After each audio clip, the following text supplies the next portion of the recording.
Au sommaire de ce live, première réunion de la Fed cette année et une allocution très attendue de Jérôme Powell. Le gouvernement Le Cornu qui sauve sa peau avec le rejet de deux motions de censure. Et Boeing qui reprend son envol après la publication d'un bilan annuel enfin favorable. Bonjour à tous, bienvenue dans ce live. Ravi de vous retrouver sur TV Finance pour une petite demi-heure d'actu financière et économique. Vous êtes de plus en plus nombreux à nous suivre en direct et nous en sommes très heureux. Au sommaire, nous détaillerons les infos du jour. Ensuite, Pronocac. Xavier Fenot, associé chez Interactive Trading, sera là pour son analyse du CAC 40.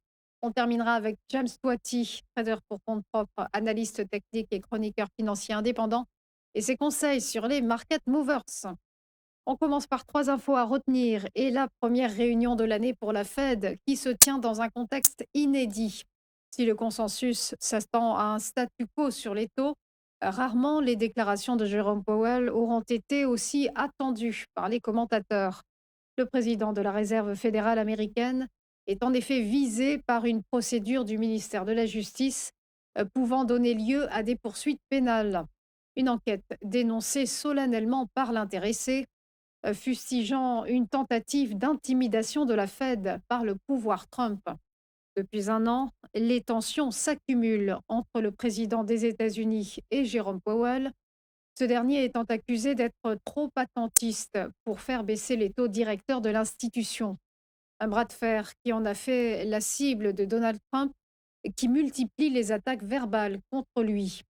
Actuellement situé dans une fourchette entre 3,50 et 3,75, les taux de la Fed ne devraient donc pas bouger. Les banquiers centraux hésitant à revenir à une attitude dovish en raison d'une inflation à 2,8%, donc encore trop élevée par rapport à la cible de 2%. Le mandat de Jérôme Powell arrivera à son terme fin mai. On poursuit avec le budget et le gouvernement Le Cornu qui sauve à nouveau sa peau. Le Premier ministre a échappé à deux motions de censure déposées suite à l'activation du 49.3 sur la partie dépenses et l'ensemble du texte. L'une, déposée par la gauche hors Parti socialiste, a recueilli 267 suffrages. La seconde, déposée par le RN et ses alliés, n'a rassemblé que 140 voix. Le projet de loi de finances est par conséquent adopté en nouvelle lecture suite au rejet de ces deux motions et sera donc transmis au Sénat afin de l'examiner jeudi. Les sénateurs pourraient rejeter le texte d'emblée afin que celui-ci ne revienne à l'Assemblée nationale pour une lecture définitive vendredi. Deux nouvelles motions de censure, les ultimes, pourraient alors être étudiées lundi 2 février ou mardi 3 février. Ce serait alors l'épilogue d'un feuilleton budgétaire long de 4 mois. On termine avec Boeing qui redécolle pour de bon. Pour la première fois depuis 2018, l'avionneur américain a renoué avec les bénéfices, confirmant ainsi son redressement. 1,89 milliard de dollars, c'est le bénéfice net du constructeur pour 2025, alors que l'année précédente, il accusait une perte de près de 12 milliards de dollars.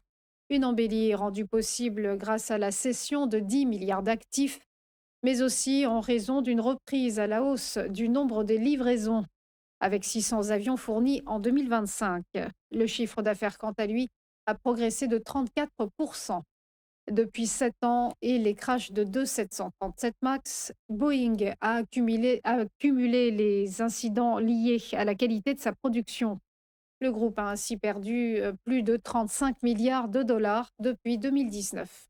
Venons-en au point boursier, le rappel de la clôture des marchés hier avec des places européennes en ordre dispersé. Le CAC 40 a pris 0,27%, l'indice parisien se situe à 8152 points. Et autre ambiance à Francfort où le DAX s'est érodé de moins 0,15% à 24 894 points. Direction Londres où l'indice britannique, le FTSE, a gagné 0,58% à 10 207 points. Et quant au MIB de Milan, il a bondi de plus 1,09%. En Espagne, l'IBEX 35 madrilène est monté de 0,7%.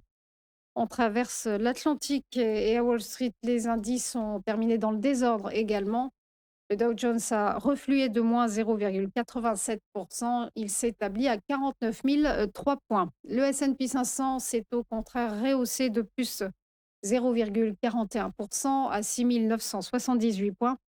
Et quant au Nasdaq Composite, il s'est renforcé de 0,91% à 23 817 points. Enfin, un mot du Nikkei. L'indice japonais a terminé ce matin avec un micro-gain, plus 0,05%. Voilà pour les dernières infos. On va marquer une pause et se retrouver juste après pour ChronoCac. À tout de suite.